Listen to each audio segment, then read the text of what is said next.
બેનના ઘરવાળા,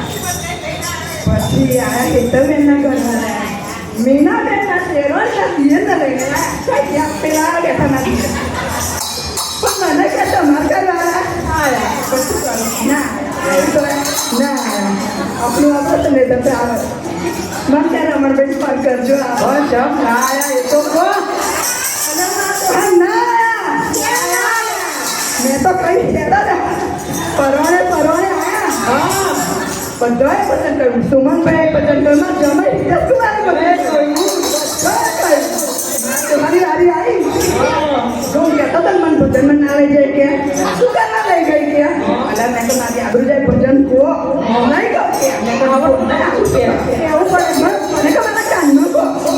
કહેવાતું છે. એટલા પેલો ઉંદર ખૂણામ છે ખોદ તો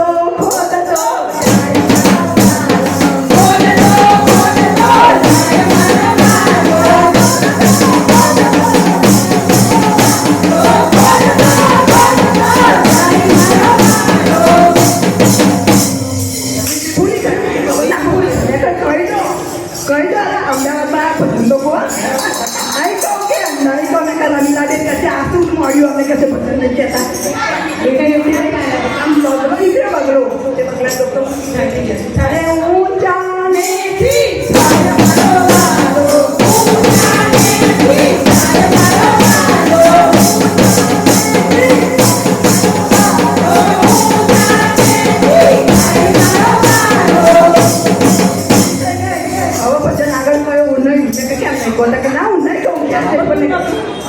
પૂરું ભજન કરવા સુમનભાઈ કહ્યું હિતેશ કુમારે કહ્યું તમે તો કહો મારે ગોવિંદા કયું બતાવ્યા તમે આપણું નહીં કહો કે કેટલા મેં સાપોયું નીકળ્યું આવડા સવડી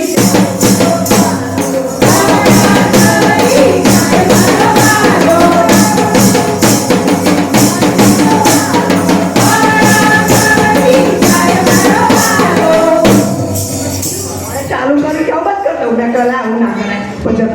કહો કારણ કે હું કહેવાનું એકદમ સસલું નીકળ્યું ભાઈ જોઈ ગયા યાદ આવ્યું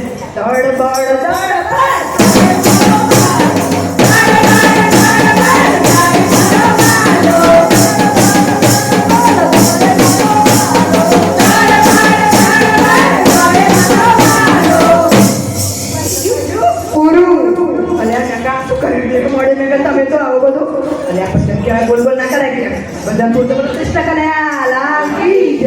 અમે તો ઘેર પર પ્રસાદ લઈ પછી મેં કીધું હા આવું બધું કેમ કહ્યું કે તને ખબર ના પડે હું તો બેઠો તો અમે ખૂણા કુંદરડું ખોદતું હતું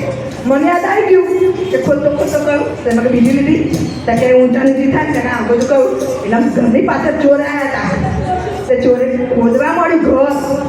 પછી ખોદતા ચોરે ખબર્યું એટલે એવું કહ્યું આપણને છે તો ચોક્કસ આપે આ કે હું કે ખોદું તો આપણે ખોદે ને એમનું ઘર એટલે આપણને કહેશે પણ તે વિચાર કર્યો પછી કે જો ઊંચા નીચી થાય આપણને કે જો આપણે કહીએ ને આમ કરે આપણને કહેશે કે આપણી પ્રજા તો આગા કરશે ડોહા તો કે ચોક્કસ આપણને જોઈ ગયા કે પછી ભાઈ તો કે આગા પણ આવું તો પણ જો આપણે ત્યાં આ બાજુ હંધાયા આ બાજુ હંધાઈ ગયા આ બાજુ હંધાઈ ગયા બધી બાજુ હંધાય કે અવડા સવડી જાય કે આપણને જ કહ્યું કે ચોક્કસ કહ્યું તાકે આલે પણ પછી ચાકોલ્યું પછી સસ્તું કે દોડો કે હેડો દોડથી મૂકો કે અમે તો નાઈ બન્યું કે જો મેં પોલીસ બોલાવતો શું કરીશું કે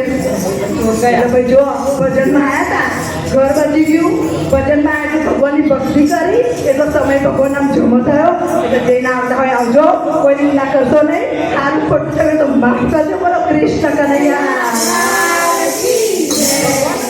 જેનું કહીએ જતું નહીં એક શબ્દ વાપરીશું છે એનું અમલ કરીશું તો કોઈક દિવસે ફોર્મમાં આવશે પેલા બેનનું ભજન આવું સમજાવતું હતું આપણે ભજન કરવું જોઈએ ભજન કરીશું તો કંઈક કોઈક દિવસે કામ આવશે ચોરી કરવા હતા પણ ઘર બચી ગયું બોલો કૃષ્ણ કનૈયા